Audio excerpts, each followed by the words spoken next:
invitation is not only to the ladies, but to us as men as well. So, Father, over the next moments, I want to share a little thought here that is both powerful and impactful to both men and women. Now, I know something about women in the Bible. They were faithful, but they weren't docile. When you look at, for example, Esther, Esther was a wonderful lady in the Bible. She started off, her actual Hebrew name was Hadassah, and she was an orphan, and she was being taken care of by her uncle, whose name was, of course, Mordecai. Mordecai, of course, was a strong, opinionated man, but he also recognized the incredible strength that Esther had. Esther also had a beauty that was able to win her the queenship of the entire Persian Empire. Now, when it came to standing up to for her people, she took that responsibility as a personal challenge. And when she was figuring out what she was going to do next to help her people, Mordecai reminded her, he says, maybe you've been raised up for a time such as this. And so, one of the things that I noticed in the Bible, especially, for example, the example of, Deborah, she was not a lady who was docile. She actually led the nation of Israel in the time of the judges as a judge. And she was faithful to the Lord, but she wasn't, of course, docile. She carried, as Esther carried, and other women of the Bible, she carried an anointing. She carried an authority. She moved in obedience, not necessarily approval. You see, these type of ladies weren't afraid to speak for God when he asked them to speak. There is a wonderful exhortation, for example, found in the Old Testament of a woman who lived during the time of Isaiah. And she was Huldah. She was a prophetess.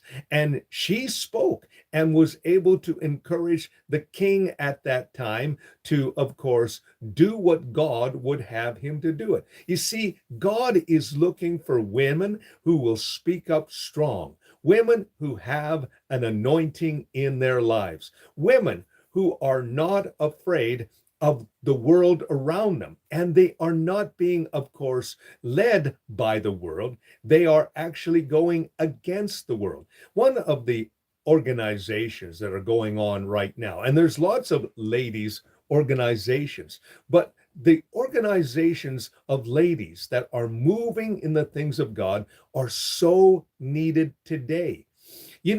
Today there is a force that has been going on for a number of decades, and it's called feminism. And again, there is nothing wrong with ladies asserting their rights. We men actually should recognize that these wonderful women that are in our lives, whether it's our mothers, whether it is our spouse, whether it is a sister, whether it is a cousin, these ladies are very valuable. And I want to remind you of something that we've heard before. You see, when woman was created, it wasn't out of our man's head so that she would be above him. It wasn't out of his feet that, of course, man would stomp on her and be an authority over her, but out of his side to be one who works with him. The word that is often used is helpmate. That means that we work together. I remember this one particular old movie called Christmas in Connecticut. And the uh, whole idea was that there could be a career woman, but someone who would work alongside her chosen partner as someone who is co-equal as well. You see, women are not just to stand alone when but they are to work together with those around them. But when they have to stand alone, they need to know that heaven is their only ally. These were women in the Bible who confronted kings. They broke alabaster bars. They led armies and birthed deliverance. They were not tame, they were chosen. Ladies, did you know that you were chosen for whatever it is that God called you to be? I'm going to use my wife as an example. My wife is an incredible woman. She has incredible intelligence and has given that intelligence to our children. She is also a fiercely loyal individual, but she is also powerful in her own right as well. And I've learned to appreciate her giftings. I've learned to appreciate the fact that she has her own separate calling. And she walks in that calling and in that anointing. My wife is anything but tame. She has been chosen for a time such as this. And it was wonderful to see how she interacted with our children. But the running joke in our family is this: hey, you can get dad mad, but don't get mom mad. Because my wife, when she, of course, is, annoyed, she's not afraid to speak her mind forcefully, truthfully, and also as well, with an honesty that just absolutely destroys any argument. My wife is an incredible debater. And she happened to be an individual who was in the debate club and was also the president of the debate club, because she had an ability to use rational logic to destroy any arguments. And there have been many times where I will be in a huff and then she'll speak her mind, and all of a sudden I realize what she's saying is absolutely correct. And I begin to giggle over the whole situation. And there have been also times where I've said, you know what? Don't destroy my mad with your logic. The simple fact is, we want ladies in our lives who are loyal. We want ladies in our lives who are individuals who have strong opinions and strong will. We should not in any way be intimidated by that, but we should be rejoicing that they are in our lives, that they speak to us in a manner that, of course, is loving and kind, but also confrontational, because we all have a propensity towards selfishness. We all have a propensity towards doing the wrong thing. And so it's important to have someone in our lives who will make us accountable, someone who will speak to us with truth. And if you have a lady in your life who does that, you are truly, truly blessed, because they're tame. They are not tame, they are chosen. See, there's a difference between being nice and being kind. What is the difference? Well, nice always seeks to please mankind. You want to, keep the peace. So what often happens is you have a strong-willed individual who, of course, is, making all these waves, and you say, well, I'm going to be nice to them. But what you're doing is you are continuing to allow and enable that strong-willed person to basically intimidate and manipulate you. You see, kind moves in truth. Kindness is led by the Spirit. You know that, a person who's being selfish, who's being intimidating and also manipulative has to be stopped. They have to be shown the error of their ways. You say, well, I'm being nice. No, don't be nice. Be kind, but speak the truth in love. That's what Paul said. He says, listen, don't just allow people to walk over top of you.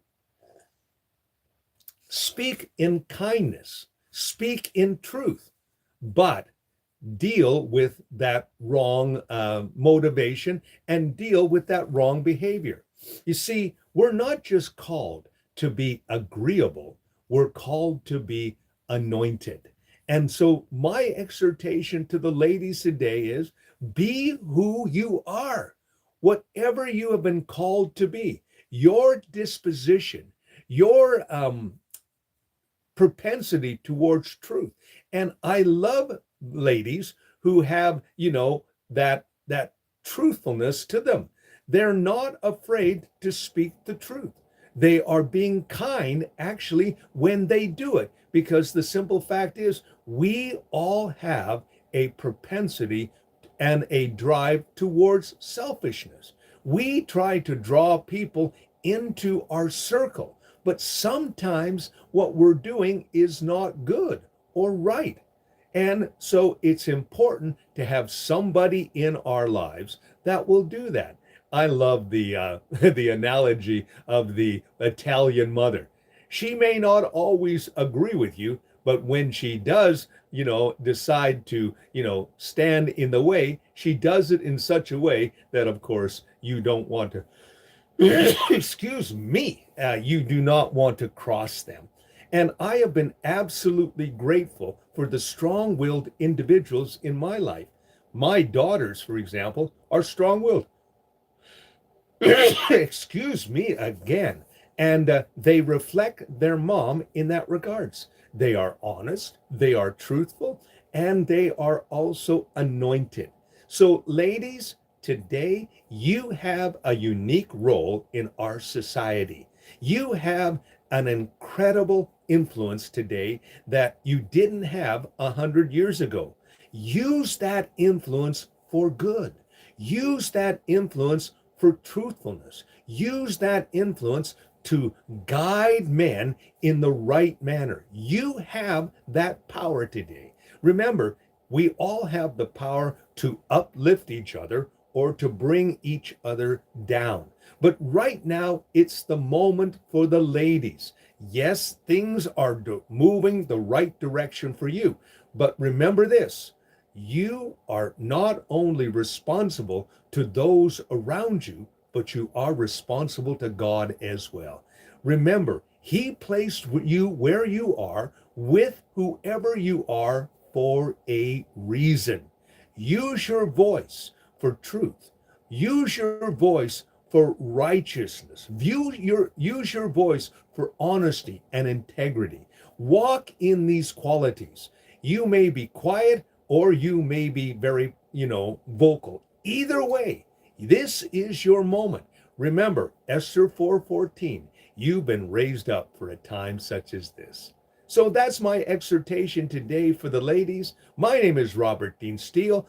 Thank you as well to all the ladies that are powerful and active and also anointed in this lifetime. We rise up and we applaud you and thank you for the benefit that you are in our lives. When you have a good mother, it's a real blessing. When you have a wonderful wife, it is a real blessing. If you have a sister or an aunt or an uncle, or I should say aunt or a cousin, and they are a lady and they are strong-willed, but also as well honest and graceful. These, of course, are qualities that are really needed today. My name is Robert Dean Steele. Thank you for spending time with me today. Now, my simple exhortation for you today is if you like what you're hearing, please press the like button and subscribe to my YouTube channel. Also, as well, check out my daily shorts. I did already a series of them where I talk to the ladies, and I would love to have you check them out as well. My name is Robert Dean Steele. Thank you for spending time with me. Have yourself a great and godly day.